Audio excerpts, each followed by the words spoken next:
everyone, welcome back to the WebToTech YouTube channel. Today, for this video of WebToTech, I will be showing you how to unhide post on Facebook timeline. So for that, first thing is open the Facebook application. So once you're at the Facebook homepage, what you need to do is tap on the profile icon of your on the top left. Now once you're at the profile page, you tap on the three dotted line just beside the edit profile option. You tap that, and there you need to tap on the activity log. Tap on it. Now once you're at the activity log page, you need to scroll down to the very bottom, and there you need to tap on view activity history. Tap that, and in the activity history you will find all the activities that you have done on your Facebook. So from here you need to choose the option filter. First tap that filter icon. In the filter you need to tap the categories. Tap that. Now once you're at the category section, you need to tap on logged action and other activity at the very bottom. Tap that.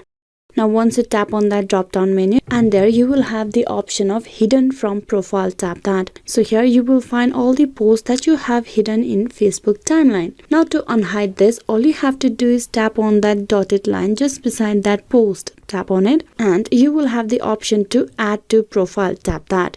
Now if you refresh this page, you can see the post has been removed from here and it has been added to your profile of Facebook. So I'm going to show you one more how you can do it. Tap on that dotted line beside the post, and then you need to tap on add to profile. This will add this post to the profile right away, and if you refresh it, post will be removed from hidden from timeline. So this is a way how you can unhide post on Facebook timeline. Hope this video was useful. Please like and subscribe the WebToTech YouTube channel. Thank you for watching till the very end.